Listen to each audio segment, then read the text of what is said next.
Sarah? Mom! We open at the Danas where Finley and Carrie are working through their respective romantic situations on Thanksgiving Day, a time for friends. No, no one. Huh. Well, I could tell by that stupid, silly little grin you have on your face.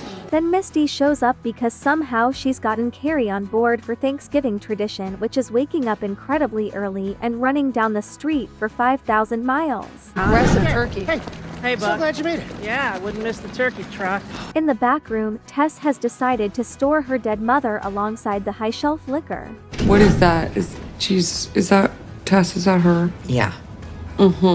Finley volunteers to manage the bar by herself. Tess needs time off, but Tess insists that what she truly needs is meaningless tasks to occupy her restless heart. Want to spend the day with me? I get it. You can be honest. I'm like the perfect holiday companion. Thus, Finley and Tess exit into the clean light of the Dana's main floor with flower arrangements to find a surprise guest, Finley's mom. Mom! Danny and Dre are about to bid farewell to each other for the holiday, as Dre's thrilled to be returning home. But Dre got a text message that her flight is canceled. What's wrong? My flight's been canceled. While Shane and Angie gets to volunteer for a food bank when they saw Angie's ex-boyfriend. It's someone I dated, briefly. Which one? No. Finley seems disoriented upon seeing her mom and doesn't know what to do. Tess said that she can tell Finley's mom to just leave. If you want me to ask her to leave, I will. Finley's decided to pair getting some air with calling Sophie, who she asks to come to the bar. Everything okay? Something wrong? My mom showed up. Could you come here? Please? Finley's mom has been calling her, but Finley did not pick up. How is that supposed to make me feel? Mrs. Finley asks. Regarding Finley not answering the phone, Finley has to admit that it would not make her mom feel great. Well, didn't I? And what did you do? What? You didn't pick up. Finley's mom meets Sophie and immediately asks what happened to her head, and by that she means her undercut. Oh, Mom. What? What, I'll grow back? Sure will. We then return to the food bank where Angie's explaining to Shane about her ex-boyfriend. I'm not upset. I just wish that I didn't waste my time. Shane confesses that Tess isn't in Vegas. She finished up the stuff with her mom last week and is back in Los Angeles, but they've yet to see each other because Tess wants some space from Shane. Tess isn't in Vegas. I just haven't spoken to her because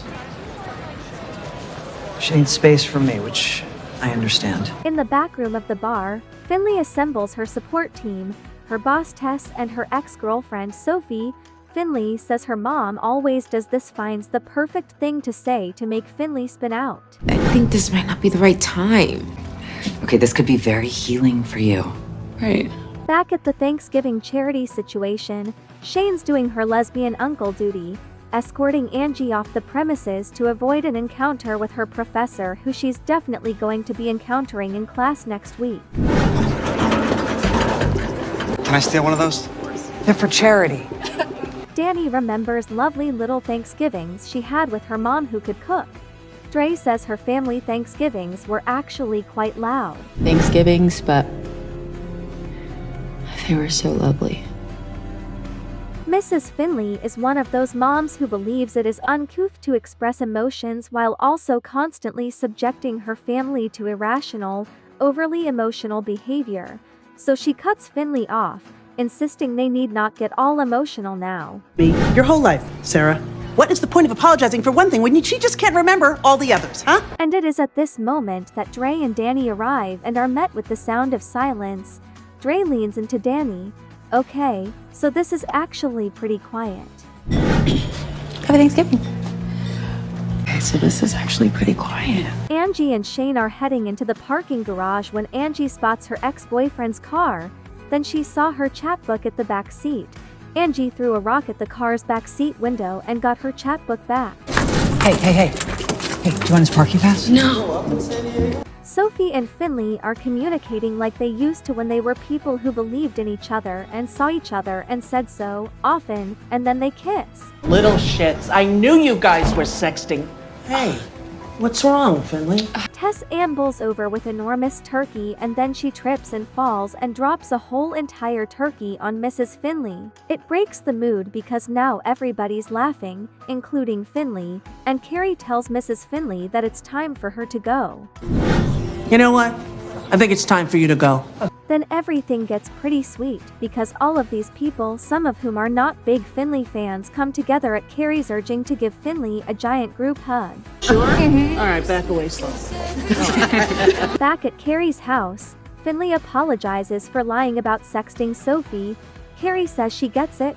She dated the same woman on and off for 16 years. Then Carrie says her arm hurts, which means she's about to have a heart attack. No, I think I need to light. Hey, Carrie! Please hurry! Can you please fucking hurry? Tess and her Go Cup are sighing in the back room and then Tess goes ahead and shoots Shane a "miss you" text.